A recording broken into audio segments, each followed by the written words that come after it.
Donc ce que je vais faire, je vais essayer de vous donner quelques aspects des applications visées par les nanoclusters d'or. Donc tout d'abord, les nanoclusters d'or sont comme, j'ai mis cette image de quantum dots, sont comme les quantum dots, des particules luminescentes qui peuvent être utilisées alors comme sondes potentiellement duales, puisqu'on peut à la fois suivre la fluorescence et les observer en microscopie électronique, puisque ce sont quand même des nanoparticules, même si elles sont très petites dans le cas des clusters d'or. Alors ici, j'ai mis un exemple et j'ai mis ce transparent parce que je voulais insister sur le fait qu'on peut utiliser la fluorescence de deux façons, soit en mesurant l'intensité d'émission, soit en mesurant le temps de vie de l'émission. Et dans le cas des clusters d'or, c'est intéressant particulièrement parce que les clusters d'or ont des temps de vie qui peuvent évoluer suivant l'environnement entre la nanoseconde et plusieurs centaines de nanosecondes. Donc c'est quelque chose qui a été exploité. Je vous parlerai de cet exemple où c'est utilisé pour mesurer la température à l'intérieur de cellules. Donc je n'ai pas à me livrer à un combat désespéré pour vous vendre les clusters d'or par rapport aux quantum dots. C'était juste pour essayer de dire qu'il y avait quand même une différence à ce niveau-là, au niveau des temps de vie. Et bon, je pense que vous savez tous que les quantum dots, malgré leur toxicité, avaient une brillance particulièrement élevée. Et donc, quelle que soit la chimie de surface à l'heure actuelle, les clusters d'or ne rivalisent absolument pas avec la brillance des quantum dots. Cependant, il y a d'autres aspects très intéressants, et notamment, alors, bon, la question principale, leur caractéristique, c'est aussi leur taille qui est extrêmement petite et qui les rapproche d'une molécule. Donc, je ne vais pas revenir beaucoup sur la synthèse parce qu'on en a déjà beaucoup parlé. Vous avez une très belle présentation hier de Miguel. Et donc, sur la synthèse elle-même, mais ce que je voudrais dire en introduction, c'est que leur taille très petite leur confère des particularités qui vont être exploitables pour les applications en biologie. Alors il y a deux caractéristiques, c'est qu'ils ils sont éliminés très rapidement dans le corps. Par exemple, si on les injecte en intraveineux, on observe que contrairement à des particules plasmoniques, il y a très peu d'accumulation dans la rate ou dans le foie, et ils sont très vite éliminés par le rein, ils sont filtrés, donc on les retrouve dans les urines. Donc ça, c'est un point important, parce que ça veut dire qu'il y a quelques heures seulement où ils ont une concentration importante. Bon, sur la microscopie électronique, on peut les détecter, même si c'est un peu dans un environnement biologique, c'est intéressant de pouvoir détecter des particules. Il faut quand même garder en tête qu'ils ont entre 1 et 2 nanomètres, et que lorsqu'on est dans un environnement biologique, il y a beaucoup de choses qui absorbent, qui sont denses en électrons, et donc le contraste n'est pas si fort, et donc c'est quand même un peu tricky, c'est quand même pas évident de mesurer, de les observer en microscopie électronique lorsqu'ils sont dans un contexte de cellules ou micro-environnement biologique. Alors, pourquoi je m'y suis intéressée, et pourquoi d'autres s'y sont intéressés aussi en biologie, c'est justement cette taille, cette élimination rapide, et la taille fait aussi qu'on peut peut-être atteindre des compartiments qui ne sont pas accessibles par d'autres nanoparticules. Alors, j'ai organisé la présentation de la façon suivante. Je vais quand même, au début de la présentation, vous parler de la structure et des propriétés optiques. Et je vais essayer d'insister sur le rôle des ligands, de l'ingénierie des ligands à la surface pour moduler les propriétés optiques. Ensuite, pour les applications biologiques, le milieu du vivant est compartimenté. Donc il y a une première question à se poser, c'est quelle est leur interaction au contact de membranes. Donc ici, je vais vous présenter plusieurs travaux. Il y a deux aspects. Il y a l'aspect ciblage directement dans l'in vivo ou l'in vitro, mais sur des vraies cellules. Et puis il y a l'aspect encapsulation pour essayer de faire des nanovecteurs de médicaments, par exemple. Donc je vais vous présenter ce qui a été fait sur des interactions avec des liposomes. Je vais vous montrer comment on peut les encapsuler dans des liposomes. Et puis ensuite, je vous parlerai de différents contextes biologiques. Les vésicules extracellulaires, je vous présenterai brièvement, qui sont des objets biologiques qui sont présents dans tous les fluides biologiques et qui sont intéressantes parce qu'elles nous informent sur la communication entre cellules. Et donc, il y a un intérêt à les trier, les analyser en contenu, du point de vue de la composition, et les utiliser éventuellement comme vecteurs aussi de médicaments. Et enfin, je parlerai de l'aspect biosensing dans une troisième partie que je vais un peu moins développer, parce que la littérature est pléthorique dans le domaine. Et j'ai relevé 2 exemples qui sont robustes et qui sont donc des sondes de température ou de pH, parce que c'est des exemples robustes. Après, il y a tout un tas de capteurs, de senseurs de petites molécules. Donc on pourra en reparler éventuellement si ça vous intéresse. Donc tout d'abord, la taille. Donc il se situe entre... lorsqu'on a donc on part d'un sel d'or, la synthèse, elle se fait à partir des sels d'or 3. Donc on réduit l'or en présence d'un ligand et d'un réducteur pas trop fort. Et donc l'idée, c'est d'obtenir des agrégats d'or qui ne vont pas être trop gros, de façon à avoir un spectre de différents niveaux électroniques discrets, avec des transitions qui vont se rapprocher d'un comportement d'une molécule. Donc on est dans un régime où on est encore en dessous du régime plasmonique, donc on n'a pas d'oscillation collective des électrons. Alors, la limite entre les deux est ténue. Et si on regarde dans la littérature, j'ai vu cet exemple où les auteurs montrent qu'on passe d'un régime avec plusieurs pics, parce qu'une des signatures, comme une molécule, on a des pics d'absorption qui correspondent aux différentes transitions électroniques. Et sur cet exemple, on voit qu'on passe de différentes absorptions qui peuvent être modélisées à un seul pic plasmonique autour de, vous voyez la taille, alors c'est approximatif, hein, je ne pense pas qu'il y ait une limite précise, mais on a un continuum qui se forme petit à petit au fur et à mesure qu'on ajoute des atomes. Donc ça, c'est un point relativement important par rapport aux propriétés optiques. Et il y a un autre point important, c'est qu'il faut penser que, donc, on a vu hier qu'au départ, quand on réduit, par exemple, le glutathion est un ligand qui a été très utilisé parce qu'il a à la fois un ligand thiol, donc avec une forte affinité du soufre pour l'or, et puis il a aussi la propriété de stabiliser les particules parce qu'il est chargé. Donc dans l'eau, ça stabilise les particules. Et enfin, il a un pouvoir réducteur suffisant pour réduire le sel d'or. Donc il est très souvent utilisé, ça donne des particules, des clusters robustes et de taille bien définie. Donc on est plutôt dans ce régime-là.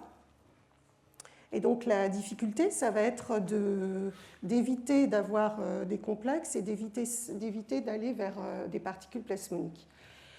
Alors l'avantage de ces clusters par rapport aux particules, alors ça c'est juste pour vous montrer un exemple issu du laboratoire où typiquement on peut les caractériser. Donc ça c'est une réduction qui a été faite avec du glutathion. Voici le spectre émission-excitation typique qu'on obtient en routine avec le glutathion. Vous voyez d'ailleurs au passage que sur cette image, vous voyez qu'il y a quand même une certaine polydispersité des particules. Cependant, ce qui est intéressant, c'est que ces particules, on peut les traiter vraiment comme des molécules, c'est-à-dire qu'on peut les séparer, notamment par électrophorèse. Il y a ce groupe de Nigishi qui a fait énormément de travaux là-dessus.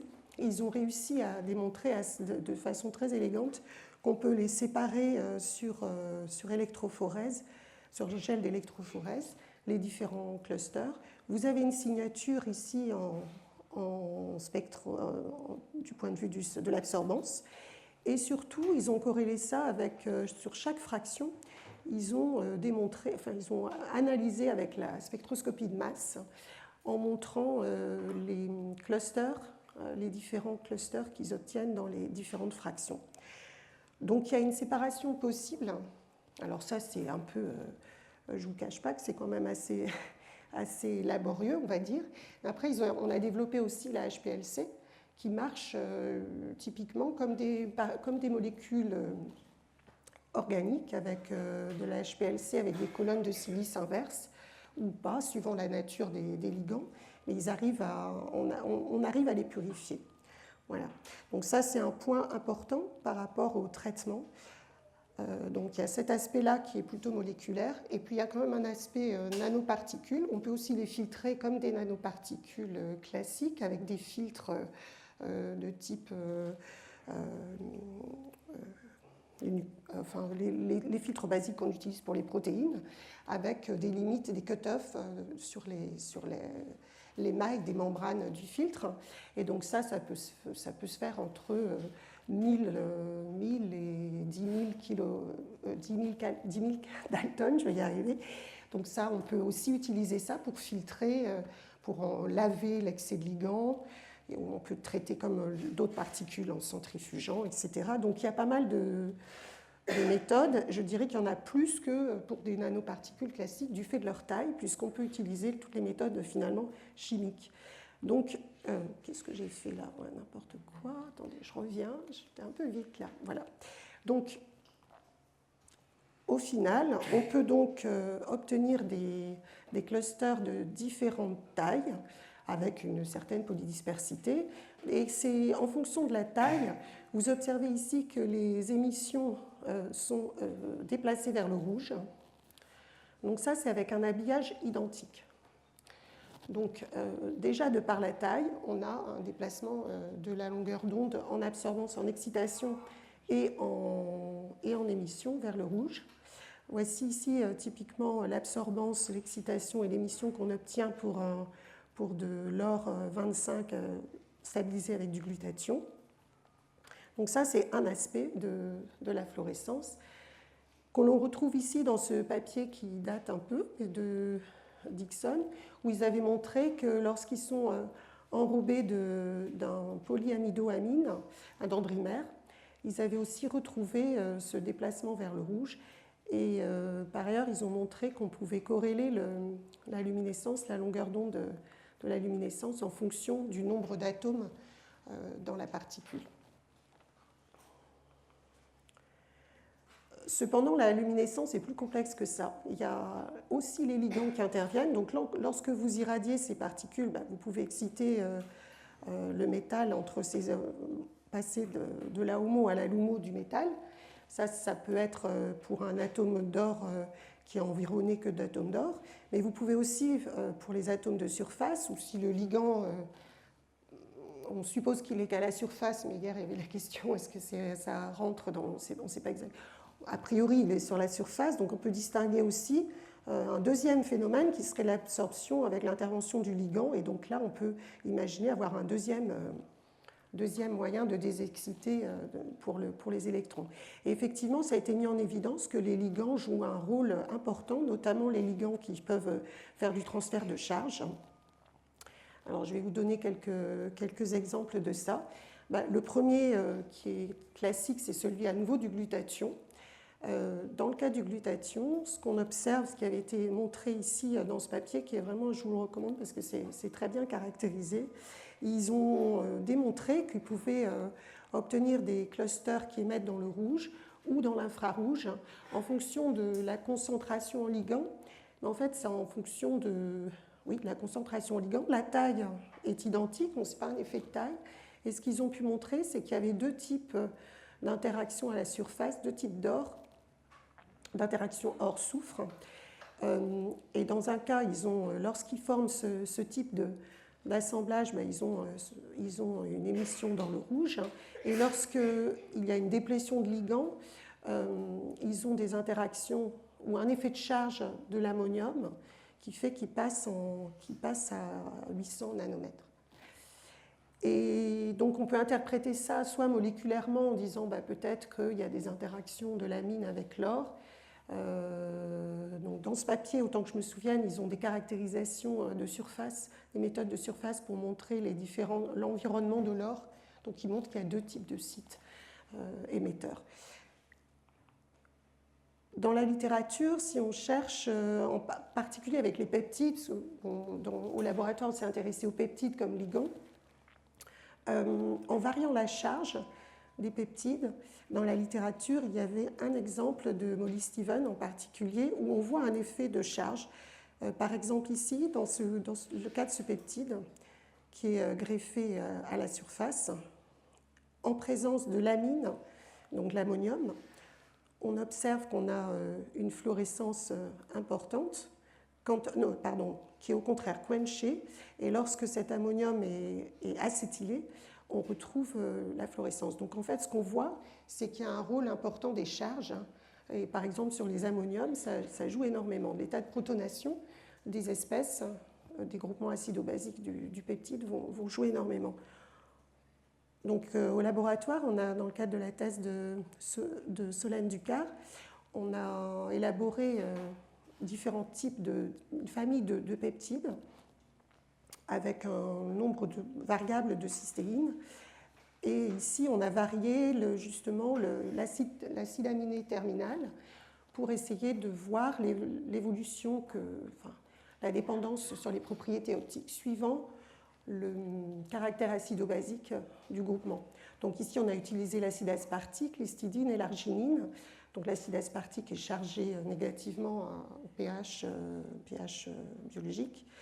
Et l'arginine, par exemple, est totalement chargée positivement. Et donc, on a vu qu'il y avait un fort effet en suivant le champ électrique. Enfin, on peut dire que le champ électrique local est changé en fonction de l'état de charge des acides aminés.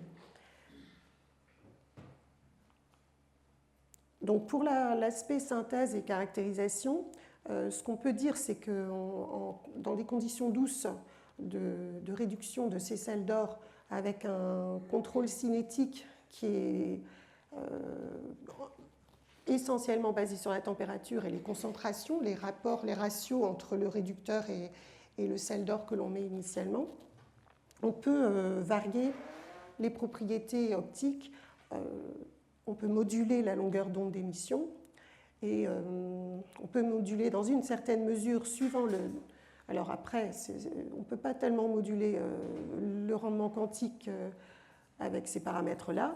Par contre, il y a toute une chimie de surface. Si on change le ligand, si on change le sel d'or, hier on l'a bien vu dans la présentation de Miguel, si on change la chimie de surface, on peut obtenir différentes propriétés optiques. On peut aller vers l'infrarouge en longueur d'onde.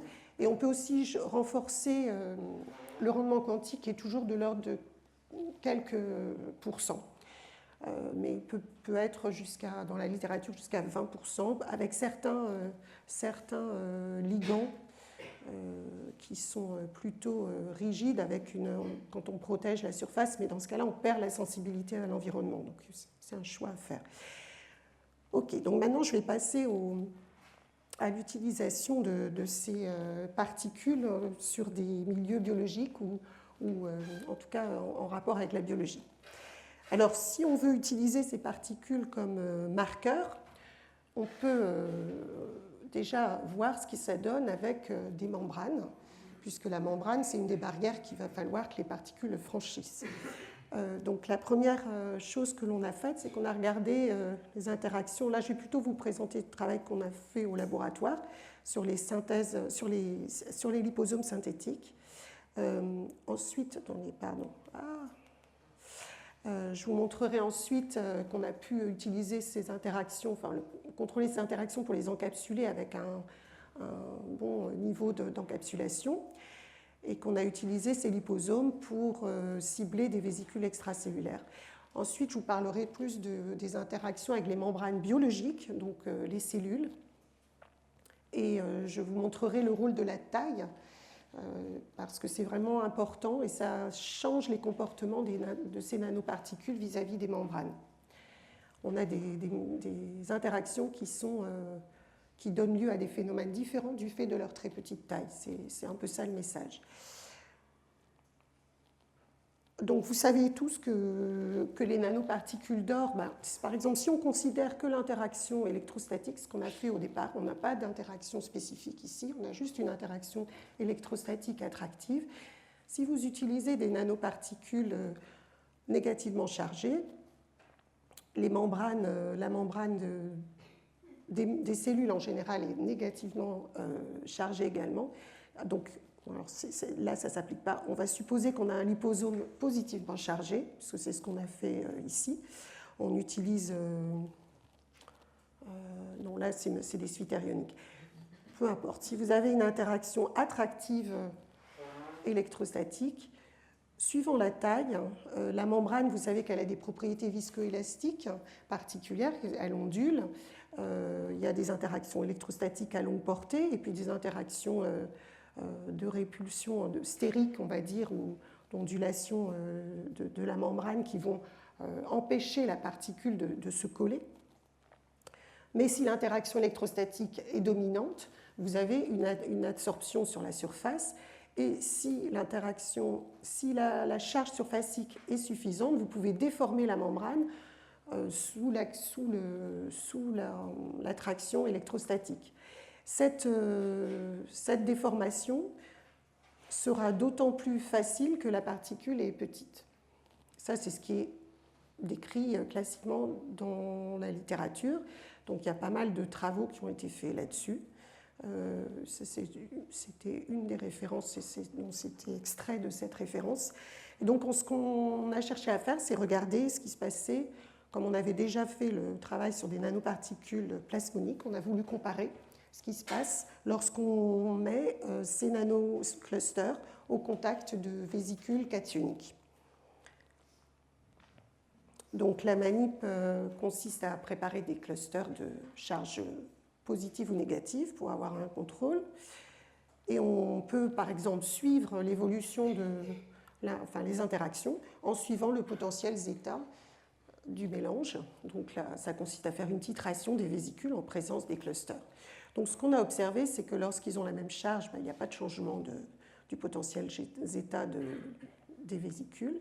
Et lorsqu'on ajoute les clusters de charge opposées, on observe une neutralisation, même une inversion de la charge. Et enfin, quand on est en excès de clusters, on observe une précipitation. Alors on a caractérisé ça en Rx. Lorsqu'on se place... non, c'est à nouveau, je me fais avoir. Lorsqu'on se place en excès, ce qu'on a vu, c'est qu'on forme des phases lamellaires qui contiennent des particules. Donc ça, ce n'est pas ce que l'on veut. Donc on détruit les liposomes, parce que l'idée, ce serait de marquer ces vésicules sans les détruire. Et ce qu'on a vu, c'est que par contre, si on ne se met pas en excès des clusters, si on n'est pas en excès, on peut voir en rayon X, là, ce que vous voyez, c'est le pic qui correspond à l'épaisseur de la membrane. La membrane fait 5 nanomètres, donc vous avez un pic qui correspond à cette distance caractéristique de la membrane, de l'organisation en bicouche. En présence des particules, en présence des clusters, ce qu'on voit, c'est qu'il n'y a pas de changement de la position, donc pas de changement de l'épaisseur de la membrane. En revanche, on a une exaltation de l'intensité diffusée qui correspond à la présence de l'or au niveau des têtes. Alors on peut localiser que la densité électronique est plus forte au niveau des têtes phosphate, et donc l'hypothèse c'est que c'est compatible avec le fait que les clusters d'or sont situés vraiment au niveau des têtes et au niveau du phosphate. Alors ça, on n'a pas pu faire de modélisation. J'aimerais bien pouvoir modéliser l'interaction de ces clusters. On a juste fait, c'était juste pour visualiser la taille du cluster par rapport à la tête. Mais donc ce qu'on observe, c'est qu'on peut marquer, on peut couvrir la vésicule sans altérer son intégrité. Donc ça, c'est quelque chose qui n'était pas observé, par exemple, avec les quantum dots, avec le même enrobage. On n'avait pas du tout ce genre de comportement. Alors, on a utilisé ensuite ces clusters. De la même façon, les particules plasmoniques, lorsqu'on essaie de les incorporer dans des liposomes, ce n'est pas simple. Alors, on s'est dit qu'en travaillant en limitant les interactions avec la membrane, on pouvait peut-être encapsuler des clusters d'or dans des liposomes. Alors, on s'est basé sur une des méthodes qui marche bien pour obtenir des vésicules géantes, c'est d'utiliser un système biphasique dans lequel donc, on a une partie aqueuse dans laquelle on peut mettre les clusters au départ. On a des lipides qui sont en phase organique. On fait une émulsion et puis ensuite on laisse reposer. Alors il y a un gradient de densité qui fait qu'on va avoir des gouttes qui passent dans la phase huile et au passage on forme des vésicules. Alors donc en adaptant cette méthode qui avait été publiée sans cluster, on l'a adaptée à notre cas de figure et on observe que le compartiment des vésicules géantes, alors c'est des vésicules géantes, donc elles sont plusieurs microns, là l'échelle je ne l'ai pas mise, mais c'est de 1 à 10 microns.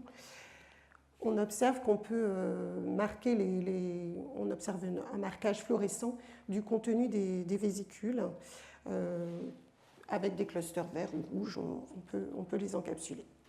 Bon, néanmoins, ces vésicules géantes, le rendement n'est pas très élevé et surtout dans ce protocole on utilise quand même de l'huile, donc il y a toujours des traces d'huile, enfin c'est peu transposable au milieu biologique.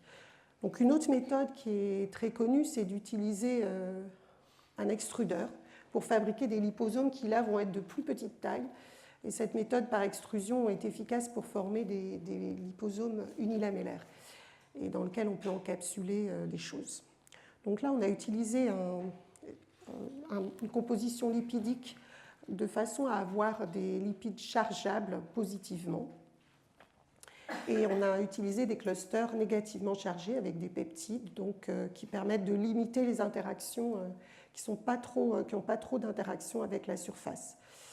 Et dans ce cas-là, ce qu'on peut faire, c'est qu'on a montré qu'on pouvait préparer des vésicules par cette méthode. Et on a vérifié le rendement d'encapsulation de l'or grâce à l'ICP-MS qui permet d'avoir exactement la concentration en or dans les vésicules. Donc on obtient des vésicules de taille bien contrôlée contenant donc une bonne quantité, enfin on ne perd pas énormément d'or dans l'encapsulation avec cette méthode. Alors, ces vésicules, vous allez me dire à quoi ça sert de faire ça.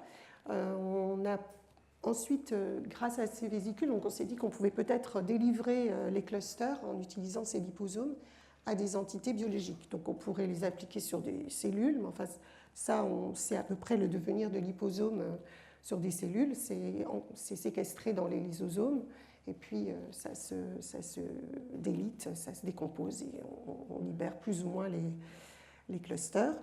Ce qui nous a intéressé, c'est plutôt de regarder ce qui se passe avec les vésicules extracellulaires.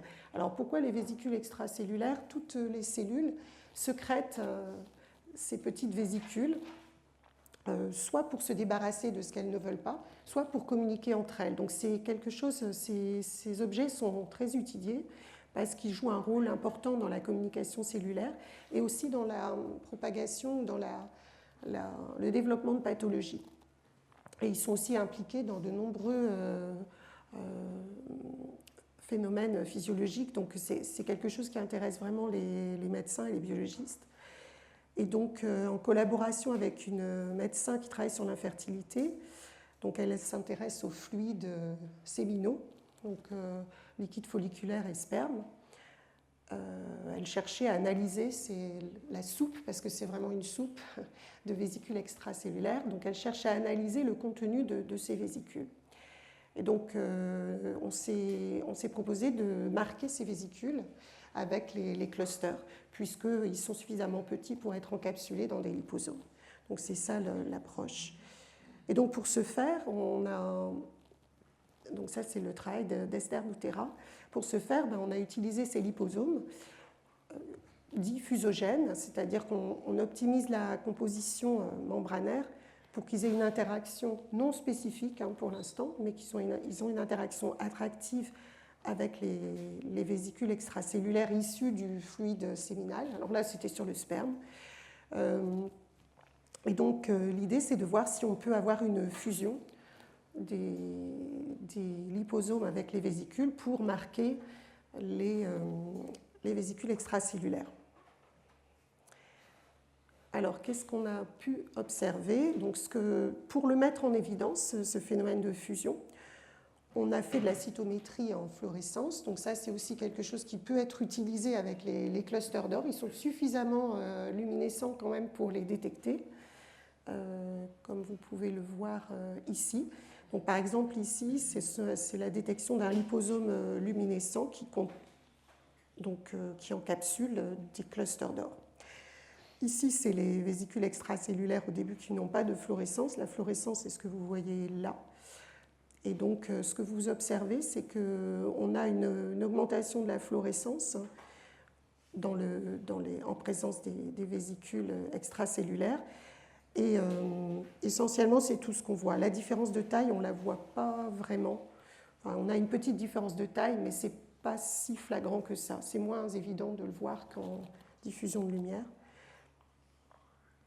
Alors, on a fait pour consolider cette première expérience, on a regardé ce qui se passait en cryomicroscopie. Donc ça, c'est un travail qui est fait en collaboration avec Aurélien Dupont. L'avantage de la cryomicroscopie, c'est que vous ne cassez pas les membranes. Il y a une congélation très rapide qui fait qu'on préserve les vésicules extracellulaires. Donc là, vous avez typiquement les vésicules extracellulaires. Donc ce qu'on a regardé, c'est le mélange des liposomes avec les vésicules extracellulaires. Et ce qu'on a observé, c'est des intermédiaires de fusion avec des ouvertures de pores qu'on voit ici, par exemple. Vous voyez des pores, vous voyez que la membrane est cicatrisée, il y a un trou qui se forme. Donc sur plein d'exemples, là je ne sais pas si vous les voyez bien, mais on voit aussi des déformations qui correspondent à des intermédiaires de fusion. Par exemple, ici, vous avez une forte adhésion et qui ensuite peut donner lieu à une fusion. Ça aussi, ça résulte d'une fusion. Donc on a fait une espèce de statistique, enfin c'est une statistique de tous ces événements qu'on a classés en hémifusion, en petits pores initial, en pores étendus, etc., en déformation de membrane. Et ce qu'on a pu voir, c'est qu'on avait une augmentation significative de la taille avec tous ces éléments donc qui nous confortent dans l'idée qu'on a bel et bien une fusion. Et alors, autre chose d'intéressant, c'est que l'or, quand même, par rapport à un marqueur organique, vous pouvez le détecter très facilement grâce à l'ICP. Donc en ICP-MS, on voit ici, on a pu purifier sur une petite colonne commerciale classique, on peut isoler les vésicules fusionnées de la solution, donc laver la solution, échanger le milieu de façon à supprimer le bruit qui viendrait de l'or qui serait relargué. S'il y a des fuites au moment de la fusion, on peut s'en débarrasser et on a pu doser ainsi qu'il y avait 17% d'or qui était relargué pendant cette fusion. Donc voilà pour ça. Donc là, on en est là sur ce travail. Par ailleurs, alors maintenant je passe aux cellules, aux membranes de cellules. Dans la littérature, il y a pas mal de choses, il y a beaucoup de choses qui ont été faites. Et surtout, comme Miguel l'a montré hier sur un exemple, il y a pas mal d'exemples de travaux où les gens ont incorporé un peptide sur la surface de façon à avoir une adhésion spécifique à un récepteur membranaire. Donc là, par exemple, c'est ce qui a été fait pour marquer des cellules en membrane. Donc ça marche bien. Ou même avec de l'électrostatique, ce qu'on voit, c'est qu'on a une forte adhésion.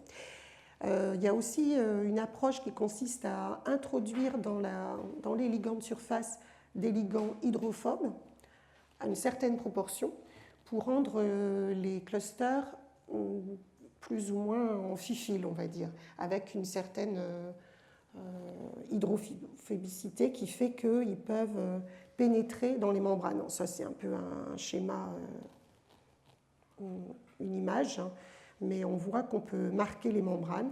Il y a aussi des choses qui ont été faites avec du cholestérol, par exemple. Alors, pas forcément sur des clusters, mais c'est une approche qu'on retrouve plusieurs types de nanoparticules, notamment les quantum dots.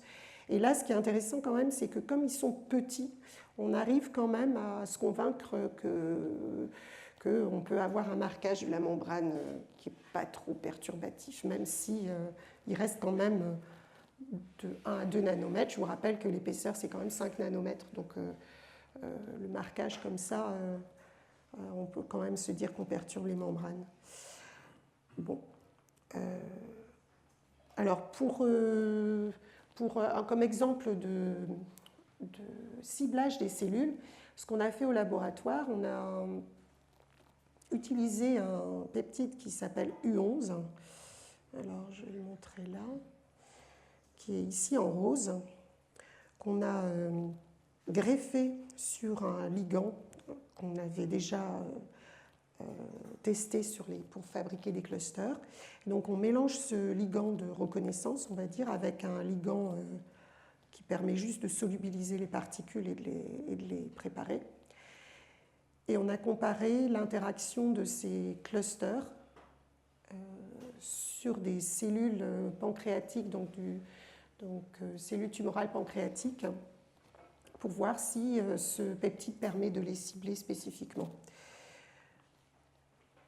Alors la synthèse, brièvement, elle se fait en 2 étapes. On commence d'abord par faire des clusters stabilisés avec du glutathion, puis on fait un échange de ligands, on purifie, enfin on filtre, et on récupère les clusters d'or marqués, enfin avec un pourcentage croissant. On a travaillé entre 0,5 et 5% molaire de ce ligand. Et on regarde ce qui se passe au contact des cellules. Alors, ce que vous voyez ici, c'est fait on est à 37 degrés. Donc, lorsqu'il n'y a pas de peptide de reconnaissance, ce qu'on voit, c'est qu'il y a un marquage des cellules parce qu'il y a une interaction non spécifique, on va dire, ou électrostatique, simplement. Mais en présence alors là, on ne voit pas grand-chose. En présence de ce peptide, ce qu'on voit, que ce soit des clusters rouges ou verts, ce qu'on voit, c'est qu'on a un marquage des noyaux. C'est-à-dire que les clusters pénètrent dans les cellules et vont jusqu'au noyau. Alors là, je n'ai pas le marquage d'API, mais on a vérifié, on a fait de la colocalisation avec un marqueur classique du noyau. Et ce qu'on voit, c'est qu'ils pénètrent dans les cellules, mais ils vont plus loin que les quantum dots, parce qu'on a fait aussi la manip avec des quantum dots de taille de 5 nanomètres. Et ce qu'on voit avec les quantum dots, c'est qu'ils restent à la surface. On obtient le même genre de choses que ça. Mais on n'a jamais de marquage du noyau.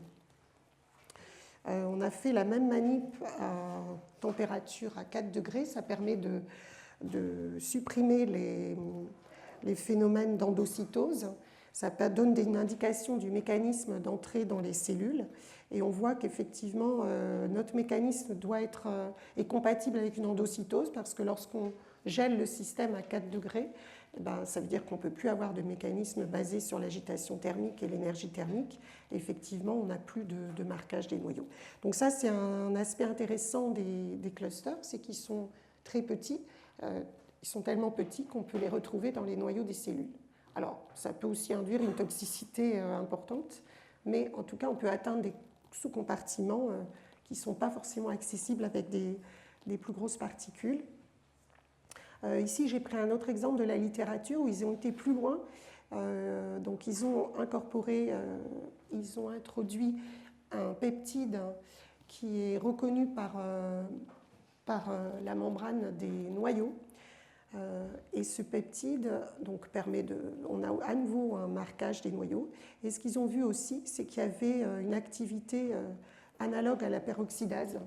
C'est-à-dire qu'il y a une activité catalytique des clusters d'or. Donc ça, c'est à nouveau, ça peut être un avantage. Donc ils ne sont pas inertes.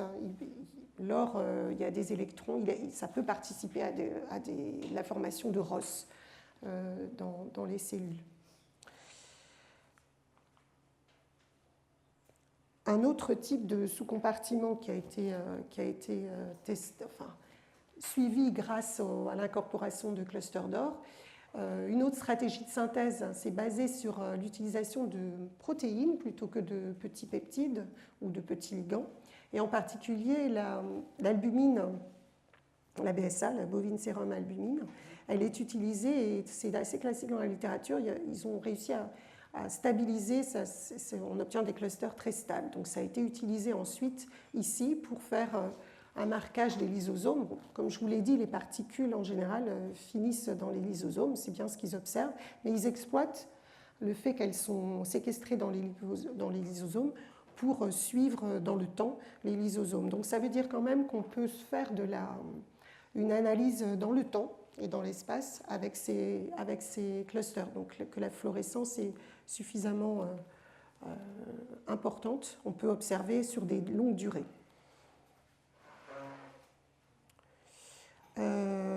Alors un dernier exemple qu'on a fait au laboratoire, dans l'idée de fabriquer des senseurs de CO2, d'hydrogène et d'oxygène reliés à la photosynthèse.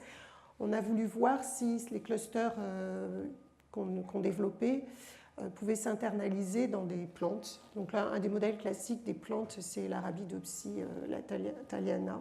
Donc c'est une plante classique. Et on a fait varier la charge de notre peptide terminal pour disposer de clusters de différentes charges et voir si ça changeait la biodistribution dans la plante. Donc ici, je vous ai mis les structures. On peut les séparer, on peut mettre en évidence qu'ils ont différentes charges. Ils ont des réponses optiques qui sont... là, on n'a pas varié la longueur d'onde d'émission, parce qu'ils sont faits par échange. Et ensuite, on peut voir qu'il n'y a pas tout à fait les mêmes intensités. Alors, quand on les met dans cette... D'abord, on a commencé par des fleurs, j'ai oublié, on a commencé par ça. On voit que ça passe, ici, vous voyez bien, dans les feuilles notamment, ça passe dans tous les canaux à queue et ce n'est pas précipité. Donc, c'est déjà une bonne chose pour un peu basique, mais enfin, ça veut dire que ça ne s'agrège pas au fur et à mesure qu'on aurait pu observer des agrégats, mais on arrive à marquer vraiment toutes les tiges, les feuilles, et jusqu'au bord de la fleur. Donc ça, c'est la manip, elle est simple, on cueille des fleurs, on les met dans un vase avec des clusters et on regarde ce qui se passe au bout de 24 heures. Donc on obtient une belle image, mais bon, couper une fleur, c'est pas très proche du in vivo. En discutant avec les spécialistes des plantes, on dit c'est comme si bon, c'est un peu barbare. On ne peut pas dire que la plante, elle est dans son état normal. Donc on s'est intéressé après à une culture d'Arabidopsis thaliana, donc là faite dans des conditions correctes. On fait croître la plante pendant 15 jours, 3 semaines, et ensuite on l'incube. Par les racines, on dispose de... Donc on les met sous une lampe artificielle, dans des conditions bien maîtrisées, et on les incube, et ensuite on cueille, on découpe soit les racines, soit les feuilles, et on regarde ce qui se passe en microscopie optique, en fluorescence. Et donc ce que vous voyez ici, ça, dans ces premières images-là, c'est au niveau des feuilles, en vert. En bleu, vous avez ce qui se passe au niveau des cheveux. Alors c'est les très petites racines que vous avez le long de la racine principale, et puis le bout de la racine ici en jaune. Donc ce qu'on voit au-dessus, c'est le contrôle, c'est-à-dire la plante seule émet une fluorescence. Donc il a fallu qu'on jongle avec les canaux, qu'on filtre en fait, parce que la fluorescence de la chlorophylle est importante et sur une assez large gamme de longueur d'onde. Donc on a dû optimiser les filtres pour pouvoir discerner nos clusters. Donc c'est-à-dire que les clusters ici, ils émettent à 650 nanomètres à peu près. Donc il faut filtrer. Bon, ils n'ont pas la longueur d'onde idéale. L'idéal, ce serait plutôt d'être à 700-800. Là, l'étude elle a été faite avec cela. Mais c'est quand même possible de les détecter. Ce que l'on voit ici, vous voyez qu'au niveau des racines, on voit en rouge la fluorescence des clusters.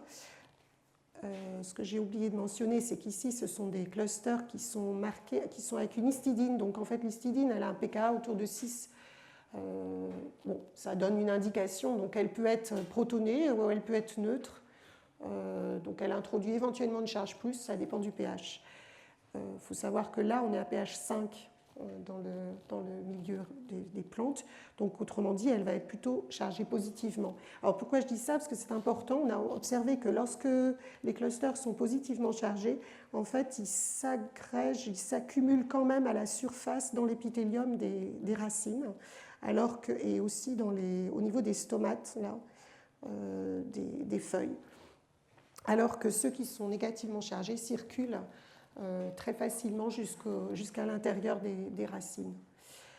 Donc c'était juste pour mentionner un exemple d'in vivo, on va dire. Mais, ce que j'ai... Bon, je n'ai pas le temps de vous en parler plus, mais il y a quand même une possibilité, en tout cas, d'administrer ces clusters dans des organismes vivants. Après, il y a un travail à faire sur la stabilité et la sélectivité si on veut faire des senseurs. Il faut vraiment, il y a tout un travail d'ingénierie des ligands. Alors justement, c'est ce que je veux vous présenter dans la dernière partie. Si on veut utiliser ces clusters, dans la littérature, il y a vraiment énormément de choses qui ont été faites comme biosenseurs. Si on les utilise comme biosenseurs en bulk, ou sur des fluides biologiques à analyser, c'est relativement simple en bulk, dans un solvant, d'obtenir une bonne sélectivité. Quand on passe à des senseurs en milieu biologique, dans une plante ou dans un organisme vivant, ça devient beaucoup plus complexe parce qu'il ne faut pas que la particule, ses propriétés optiques, elles ne doivent changer qu'en fonction d'un paramètre, si on veut que ce soit sélectif. Donc ce que cherchent à faire les gens, c'est avoir une sensibilité, une réponse optique, passer d'un état éteint, d'un état noir à un état allumé, en présence, en fonction de l'analyte qu'on veut étudier. Donc ça peut être les protons, ça peut être... bon, ça justement, il faut plutôt se battre avec ça, avec les effets électrostatiques ou avec des analytes spécifiques. Et l'idée, c'est soit de moduler l'intensité ou le temps de vie. Quand je dis moduler l'intensité, on peut s'arranger pour avoir deux longueurs d'onde d'émission sur les clusters, par exemple, de façon à avoir un rapport de deux intensités à deux longueurs d'onde différentes, ce qui permet d'avoir une auto-calibration. On n'a pas besoin de faire de calibration pour le signal. Donc ici, j'ai mis un exemple qui est plutôt de la prospective. L'idée, ce serait ici d'utiliser comme un moléculaire Bacon en ADN replié qui se déplie en utilisant un cluster avec un chromophore organique et en contrôlant la distance pour avoir du quenching ou du fret.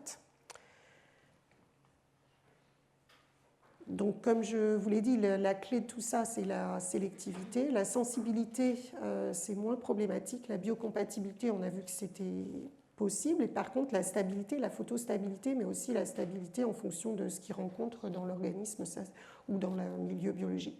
Ça, c'est pas évident.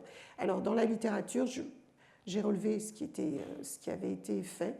En particulier sur les petites molécules, il y a des senseurs de glucose, d'acide urique, de dopamine. Alors ça s'applique, par exemple, on peut les doser dans les fluides, dans l'urine ou dans des fluides relativement simples. Après, sur des cellules, là, ça devient vraiment restrictif. Il n'y a quasiment pas d'exemples qui tiennent, qui satisfont pour l'instant à ça. Je vais juste vous en donner un que je trouve joli et qui m'a convaincue. C'est celui de la température. Donc, ce qu'ils ont fait ici, c'est qu'ils ont mesuré les temps de vie en fonction de la température. Donc ça, c'est des cellules là qui ont été internalisées avec des clusters d'or et puis font des images en film pour avoir le temps de vie. Ce qu'on voit ici, c'est la répartition, l'histogramme du temps de vie. Donc vous voyez que le temps de vie augmente lorsque la température diminue. Et on peut même voir qu'en fonction de on voit qu'on peut avoir une belle régression linéaire. On voit que c'est stable, c'est-à-dire qu'on peut dans le temps continuer à irradier, ça ne change pas la valeur du temps de vie. C'est réversible, ça veut dire que vous avez vraiment un senseur qui est utilisable. Et puis sur la viabilité des cellules, elle n'a pas l'air d'être perturbée, en tout cas sur les temps ici qui sont représentés. Donc, sur cet exemple, j'aime bien cet exemple parce que je trouve qu'il est assez convaincant du point de vue de la robustesse. Il y a un autre exemple qui est, il y a aussi des senseurs de... Enfin, on a vu, ça c'est connu dans la littérature, que pour le GSH, par exemple, on a une sensibilité au pH. Et effectivement, alors ça c'est des données qu'on a reprises du laboratoire, j'ai reprises du labo, mais on peut voir aussi que le temps de vie, l'intensité augmente. Qu'est-ce que c'est que ça ? Oui, là c'est sur l'intensité, pardon. On peut soit regarder l'évolution de l'intensité, soit on peut regarder l'évolution du temps de vie. Et on voit qu'on a un temps de vie qui augmente avec le pH. Et on a aussi un domaine ici de variation qui va dépendre directement du pK, qui est relié à la charge en fait du ligand. Donc ce qu'on a fait, nous, au laboratoire, on a étudié ça systématiquement avec différents acides aminés et on a montré qu'on pouvait observer cette variation de temps de vie et d'intensité à différents pH suivant le pK qu'on choisit. Alors ce n'est pas exactement la valeur du pK, mais on peut quand même varier ça. Donc ça c'est intéressant. On a pu montrer, alors à nouveau on peut montrer les charges des différentes espèces, des différents clusters sur des gels d'agarose ici. Et on peut aussi déplacer les longueurs d'onde d'émission en variant ces charges. Alors un exemple ici sur ce peptide qui nous a donné une... Voilà, super. Alors ces clusters-là, par exemple, on peut s'arranger pour régler la longueur d'émission, pour avoir deux longueurs d'émission. Et on voit qu'au fur et à mesure du pH, on a un équilibre entre deux espèces, enfin entre deux émetteurs, et on peut avoir donc une variation d'un rapport d'intensité entre les deux, qui donne un senseur de pH, entre guillemets. Ce qu'on voit ici, c'est les cycles pour montrer que c'est réversible. Et donc là, on utilise vraiment l'interaction du ligand avec l'or à la surface. Et la modulation de cette interaction, du transfert de charge, suivant justement l'état de protonation de l'acide aminé terminal. Bon, ça c'est juste pour résumer. Donc, mais c'est juste pour résumer les travaux qu'on a effectués au laboratoire, mais de manière générale, donc il y a un aspect biosensing qui a été très développé, mais un des problèmes, ça reste la sensibilité en milieu biologique. Pour tout ce qui est bioimaging, on peut les détecter, on peut les voir. Maintenant, l'aspect biosenseur n'est pas encore au point. J'espère vous avoir convaincu que leur petite taille les rend facilement incorporables dans des membranes, dans des petits compartiments biologiques. Et je voudrais remercier quand même les gens investis dans ce travail, notamment Regina Chieko, Esther Butera et Solène Ducart, qui sont les étudiantes en thèse de mon laboratoire, Raffaello Paolini pour la partie synthèse de peptides, et puis tous mes collaborateurs, Célia Ravel pour la partie vésicule extracellulaire, Aurélien Dupont, sans qui on n'aurait pas pu faire les jolies expériences de cryothène. Et je vous remercie pour votre attention.